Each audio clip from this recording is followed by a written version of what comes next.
South Africa signs 93 economic and trade deals with China, worth over $1.7 billion. China is South Africa's biggest trading partner and biggest investor. But South Africa's deepening ties with China have other consequences.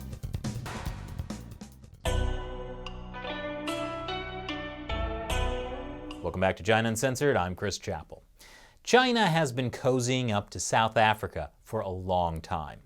But like just about everything in life, that chummy economic and trade relationship has unforeseen consequences. And to take viewers on a deeper dive into China's growing presence in South Africa is Shelley Zhang, who traveled to Johannesburg. Thanks, Chris. As soon as I landed in South Africa, signs of China-Africa cooperation were everywhere. Since 2010, China has been South Africa's biggest trade partner. Now China is also South Africa's single biggest investor.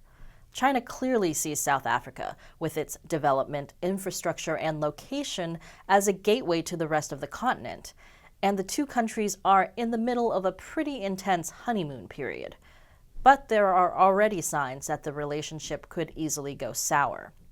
In June 2019, China and South Africa signed 93 economic and trade cooperation deals worth $1.7 billion. That was also when Chinese leader Xi Jinping and South African President Cyril Ramaphosa met during the G20 summit in Japan. And the South African president grabbed Xi Jinping's chest while Putin looked on? What is going on here? Please, don't tell me. But it's clear that Xi and Ramaphosa have a connection. I mean, Xi Jinping looks almost happy. Maybe that's because he knows that President Ramaphosa and his political party, the ANC, are strong supporters of the Chinese Communist Party. In fact, back in 2015, the ANC called the Chinese Communist Party a guiding lodestar for the ANC because of their economic reforms in China. And the support goes both ways. China's ambassador to South Africa said that President Cyril Ramaphosa is the last hope of this country. That's in reference to Ramaphosa's drive to bring in $100 billion of new investment to lift South Africa's economy out of a slump. And most of what they've raised so far is from, you guessed it, China. Like the $2.5 billion loan to the heavily indebted state-owned power company, Eskom. But a big focus for the two countries is trade, like those 93 trade agreements I mentioned earlier. One thing these deals are supposed to do is to fix a trade imbalance between the two countries. Currently, about 85% of what China buys from South Africa are minerals and metals. They're sucking up South Africa's natural resources. And what does China sell to South Africa? Manufactured goods. Like here at Johannesburg's China Mall, or at Oriental Plaza, where you can get a bargain on China green tea, or communist Che Guevara shirts, or random cookware. I'm not a big fan. While this is great for China, it's less great for South Africa, since cheap imports can affect local industries. That's a structural imbalance that South Africa's trade minister wants to reset. Most of the imported goods at places like China Mall are from small mom-and-pop businesses. There are around 500,000 Chinese people in South Africa.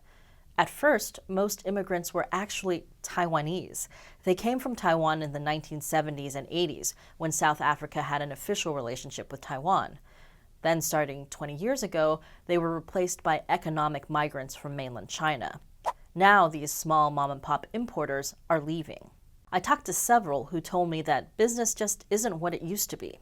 But as these small Chinese entrepreneurs leave, they're being replaced by the Chinese state. That is, huge Chinese state-owned enterprises and big businesses supported by the state. Which is why South Africa is getting its 5G infrastructure from, you guessed it, Huawei. The other Huawei. Another example is state-owned Beijing Automotive Industrial Corporation's new auto assembly plant in Port Elizabeth. The company, known by its acronym BIKE, is supposed to source around 30% of auto components from local companies. Does the auto manufacturing benefit South Africa? Sure. And it's beginning now already to make a difference to the employment situation of young people. But the auto plant, which can source the remaining 70% of car components from outside of South Africa, could provide outsized benefits for China.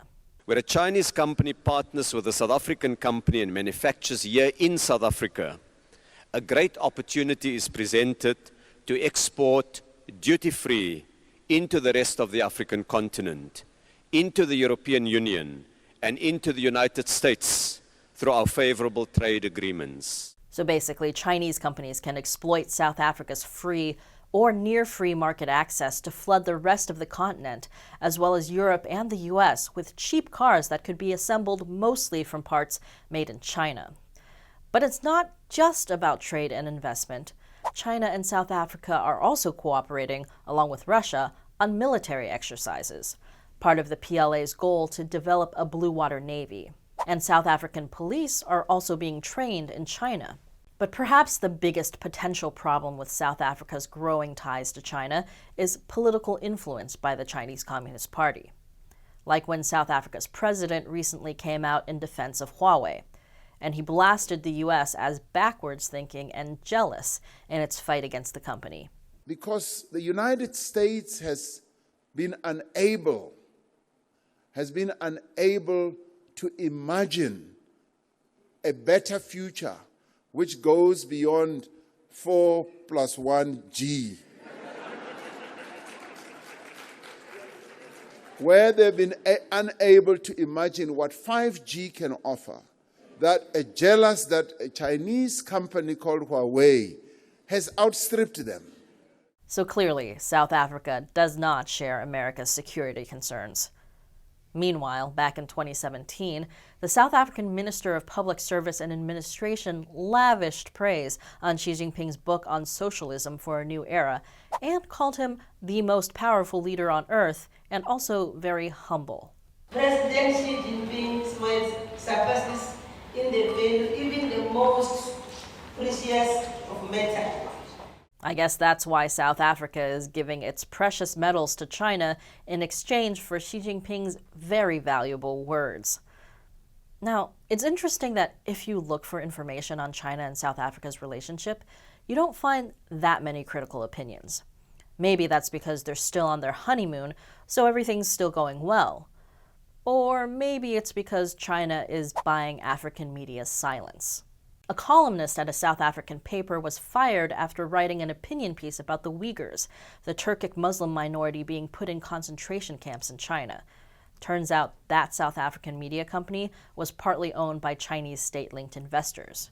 Or this, a scholar at a South African university was told that he would not receive a visa to enter China until his classroom lectures contain more praise for Beijing. And here's my own experience. As I was planning my trip to South Africa, I tried to set up an interview with a local expert on China-South Africa relations, like I did in Greece and Italy. Strangely, I couldn't find anyone who wanted to talk to me. In fact, I was even ghosted a few times. And then I found out that right after my trip, one of the biggest universities in Johannesburg was hosting a conference on China, sponsored by the university's Confucius Institute. Suddenly, many things became clear. Like I said earlier, China and South Africa are still in their honeymoon stage. We'll have to keep watching to see what happens next. Thanks, Shelley. So what do you think about China's growing ties with South Africa? Leave your comments below. Once again, I'm Chris Chappell. Thanks for watching China Uncensored.